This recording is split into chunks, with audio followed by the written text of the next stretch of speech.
Адриан Морис Дирак, физики назариятшиноси англис, яке аз асосгузорони механикаи квантӣ, барандаи ҷоизаи Нобел дар соҳаи физика дар соли 1933 дар якҷоягӣ бо Эрвин Шрёдингер мебошад. аъзои ҷамъияти шоҳии Лондон, як қатор академияҳои фанҳои ҷаҳон, аз ҷумла аъзои Академияи фанҳои Папа, аъзои хориҷии Академияи фанҳои Иттиҳоди Шӯравӣ, Академияи миллии илмҳои Иёлоти Муттаҳидаи Амрико ва Академияи илмҳои Фаронса мебошад. корҳои илмии Дирак ба физикаи квантӣ, назарияи зарраҳои элементарӣ ва назарияи умумии нисбият бахшида шудаанд. олим муаллифи асарҳои фундаменталӣ оид ба механикаи квантӣ, электродинамикаи квантӣ ва назарияи майдони квантӣ мебошад. муодилаи электронии релявистӣ пешниҳодкардаи ӯ имкон дод, ки спин ба таври табиӣ шарҳ дода шуда, мафҳуми зидди заррачаҳо ҷорӣ карда шавад. дигар натиҷаҳои назарраси илмӣ ба дастовардаи Дирак, тақсимоти оморӣ оид ба фермионҳо, мафҳуми майдони қутбии магнитӣ, фарзияи ададҳои калон, формаи гамилтонии назарияи ҷозиба ва ғайраҳо мебошанд. Пол Дирак 8 августи соли 1902 дар Бристол дар оилаи омӯзгор таваллуд шудааст.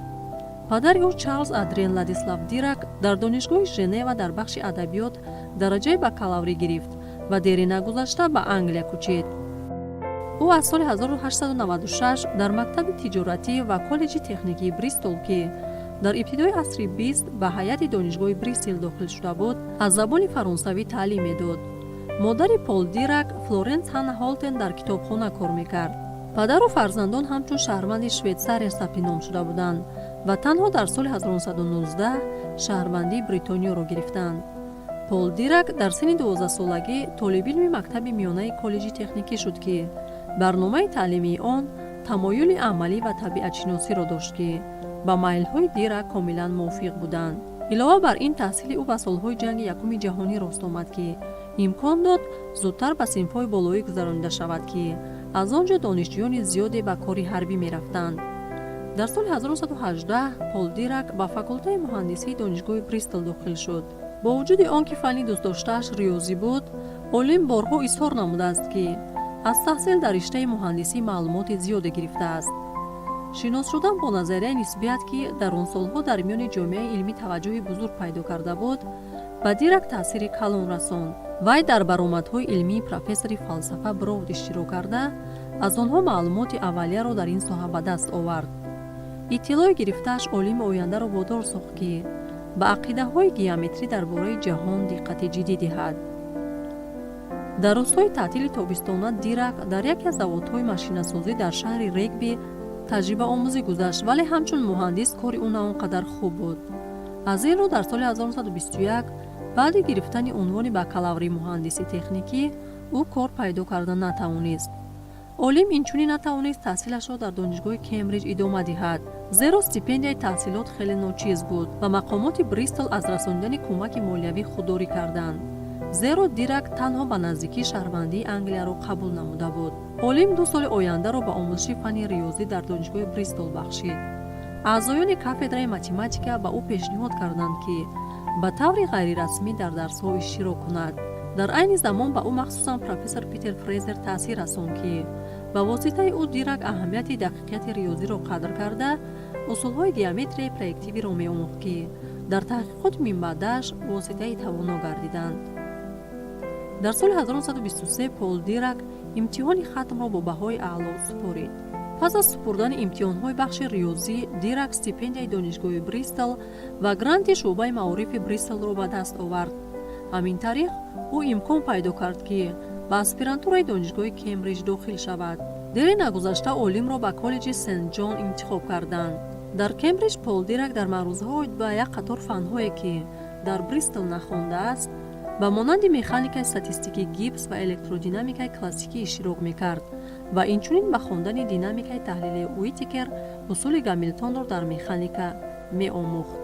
вай мехост, ки назарияи нисбиятро омӯзад, аммо роҳбари илмияш, назариятшиноси маъруф Ралф Фоулер, мутахассиси механикаи статистикӣ таъин карда шуд. асарҳои аввалини Дирак ба масъалаҳои механикаи статистикӣ ва термодинамика бахшида шуда, инчунин ҳисобҳои эффекти Комптонро, ки барои татбиқи астрофизикӣ аҳамияти калон доранд, анҷом дод. Фоулер Диракро ба ғояҳои комилан нав дар физикаи атомӣ муаррифӣ кард, ки аз ҷониби Нилс Бор ба миён гузошта шуда, аз тарафи Арнолд Сомерфелд ва дигар олимон таҳия карда шуданд. ин аст ки худи Дирак ин давраро дар тарҷумаи ҳолаш чунин ба ёд овардааст: дар хотир дорам ки назарияи Нилс Бор ба ман чӣ гуна таъссуроти бузург бахшид. ман чунин мешуморам ки пайдоиши ғояҳои Бор дар тарихи инкишофи механикаи квантӣ қадами бузургтарин буд. аз ҳама ғайричашмдош ва аз ҳама тааҷҷубовар он буд ки чунин дуршавии куллӣ аз қонунҳои Ньютон натиҷаҳои хуби аҷибе дод. Дирак дар кори назарияи атом иштирок карда кӯшиш мекард ки мисли бисёр дигар тадқиқотчиён идеяҳои Борро ба системаи бисёрэлектронӣ татбиқ намояд. тобистони соли 1925 Вернер Ҳейзенберг ба Кембридж ташриф овард ва дар клуби Капитса дар бораи эффекти аномалии Зееман суханронӣ кард. вай дар охири маърузаи худ баъзе идеяҳои наверо ки асоси механикаи матрисаро ташкил медоданд зикр намуд. аммо Дирак дар он вақт аз хастагӣ ба онҳо эътиборе надод. дар охири тобистон ҳангоми дар Бристол дар назди волидонаш буданд, Дирак далели мақолаи Ҳейзенбергро тавассути почта аз Фаулер гирифт, аммо идеяи асосии онро фавран қадр карда натавонист. танҳо пас аз 1 ё 2 ҳафта боз ба ин мақола баргашта, ӯ дарк кард ки дар назарияи Гейзенберг чӣ чизи наве ҳаст. тағйирёбандаҳои динамикии Гейзенберг як мадори Борро тавсиф накарда ду ҳолати атомиро ба ҳам мепайванданд ва ҳамчун матрисаҳо ифода мешуданд. оқибати ин ғайрикоммутативии тағйирёбандаҳо буд ки маънои онро худи Гейзенберг дарк намекард. олим нақши муҳими ин хусусияти нави назарияро ки ба он шарҳи дуруст додан лозим буд фавран фаҳмид. ҷавоб дар моҳи октябри соли 1925 пас аз бозгашт ба Кембридж, вақте ки Дирак ҳангоми сайру гашт идеяи муқоисаи байни коммутатор ва қавсҳои Пуассонро пайдо кард, равшан гардид. ин робита имкон дод ки тартиби дифференсиатсия ба назарияи квантӣ ворид карда шавад ва он барои бунёди формализми пайвастаи механикии квантӣ дар асоси равиши Гамилтон замина гузошт. баъдан Дирак нақши ҳалкунандаи Гейзенбергро дар бунёди механикаи квантӣ барҳо қайд кардааст. қадами навбатии Дирак ин умумӣ кардани дастгоҳи математикӣ бо роҳи сохтани алгебраи квантӣ барои тағйирёбандаҳое буд ки аз ҷиҳати ғайрикоммутативӣ фарқ мекунанд ва онҳоро ададҳои қу меномиданд. намунаи ададҳои қу матрисаҳои Гейзенберг мебошанд. Дирак бо чунин миқдорҳо кор карда масъалаи атоми гидрогенро дида баромад ва формулаи Балмерро ҳосил кард. дар баробари ин ӯ кӯшиш намуд ки алгебраи ададҳои қуро васеъ намояд, то эффектҳои релявистӣ ва хусусиятҳои системаҳои бисёрэлектронро фаро гирад. Пол Дирак инчунин омӯзиши назарияи парокандашавии Комптонро идома медод. натиҷаҳои дар ин самт ба даст оварда шуда ба диссертатсия барои гирифтани унвони доктори фанҳои фалсафа таҳти унвони механикаи квантӣ ки Дирак дар моҳи майи соли 1926 ҳимоя карда буд, дохил карда шуданд. дар ин замон дар бораи назарияи наве ки Эрвин Шрёдингер дар асоси идеяҳо дар бораи хусусиятҳои мавҷи материя таҳия кардааст, маълумот дода шуд. муносибати Дирак ба ин назария дар аввал он қадар мусбӣ набуд, зеро ба андешаи олим аллакай равише вуҷуд дошт ки имкон медиҳад натиҷаҳои дуруст ба даст оварда шаванд. баъдан маълум шуд ки назарияи Гейзенберг ва Шрёдингер бо ҳам алоқаманданд ва ҳамдигарро пурра мекунанд. аз ин рӯ Дирак бо шавқи зиёд ба омӯзиши охирин машғул гардид. дар моҳи сентябри соли 1926 бо пешниҳоди Фаулер Дирак ба Копенгаген омад, то дар институти Нилс Бор таҳқиқот гузаронад.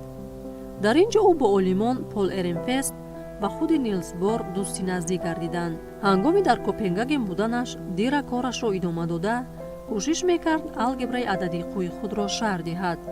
дар натиҷа як назарияи умумии тағйирот ба вуҷуд омад ки механикаи мавҷӣ ва матрисаро ҳамчун ҳолатҳои махсус муттаҳид мекард. ин равиш ки ба тағйироти каноникӣ дар назарияи классикии Гамилтон монанд аст, имкон дод ки байни маҷмӯи гуногуни тағйирёбандаҳои коммутатсионӣ гузариш фароҳам оварда шавад. барои он ки бо тағйирёбандаҳое ки бо спектри доимӣ хосан кор карда тавонад, Дирак воситаи нави пурқуввати математикӣ делта функсияро ки ҳоло номи ӯро дорад татбиқ намуд. делта функсия намунаи аввалини функсияҳои умумишуда буд ки назарияи он дар асарҳои Сергей Соболев ва Лоренс Шварц офарида шудаанд. дар Копенгаген Дирак ба омӯзиши назарияи шуъо шурӯъ кард. дар асари худ назарияи квантии интишор ва ҷазби шуъоҳо олим алоқаи онро бо асари статистикии бози Эйнштейн нишон дод ва баъд тартиби кванткуниро бо худи функсияи мавҷ татбиқ намуда ба усули квантизатсияи дуюм барои бозонҳо расид. дар ин равиш ҳолати маҷмӯи зарраҳо аз рӯи тақсимоти онҳо дар ҳолатҳои якҳиссача ки бо рақамҳои ба истилоҳ пуркунанда муайян карда мешавад ва дар зери таъсири амалгирҳои созанда ва нескунанда дар ҳолати ибтидоӣ тағйир меёбанд дода мешаванд. Пол Дирак баробар будани ду равиши гуногуни баррасии майдони электромагнитиро ки дар асоси мафҳуми квантҳои рӯшноӣ ва квантизатсияи ҷузъҳои майдон асос ёфтааст нишон дод ва олим инчунин муяссар шуд ки ифодаи коэффициентҳои Эйнштейнро ҳамчун функсияҳои потенсиали мутақобила ба даст оварад ва ҳамин тавр радиатсияи стиқиявиро тафсир намояд. дар ҳақиқат дар ин асар мафҳуми объекти нави физикӣ майдони квантӣ ҷорӣ карда шуда усули дуюми квантизатсия асоси сохтани электродинамикаи квантӣ ва назарияи майдони квантиро ташкил дод. пас аз як сол Йордан ва Юджин Вегнер схемаи дуюми квантизатсияро барои фермионҳо сохтанд. то соли 1927 ба шарофати пешравии фаъолаш Дирак дар доираҳои илмӣ машҳур гардид. даъват ба конгресси панҷуми Солвае ки дар он ҷо дар музокираҳо иштирок карда буд далели ин гуфтаҳо мебошад. дар худи ҳамон сол Пол Дирак аъзои шӯрои коллеҷи ҷони муқаддас интихоб шуда дар соли 1929 ба вазифаи муаллими калони физикаи математикӣ таъин карда шуд. дар он вақт Дирак ба сохтани назарияи релявисии электрон банд буд. якчанд ҳафтаи кор ӯро бо як муодилаи мувофиқ овард ки барои ҳалли он ба олим лозим омад операторҳои матрисаи 4x4-ро ҷорӣ кунад. функсияи мавҷ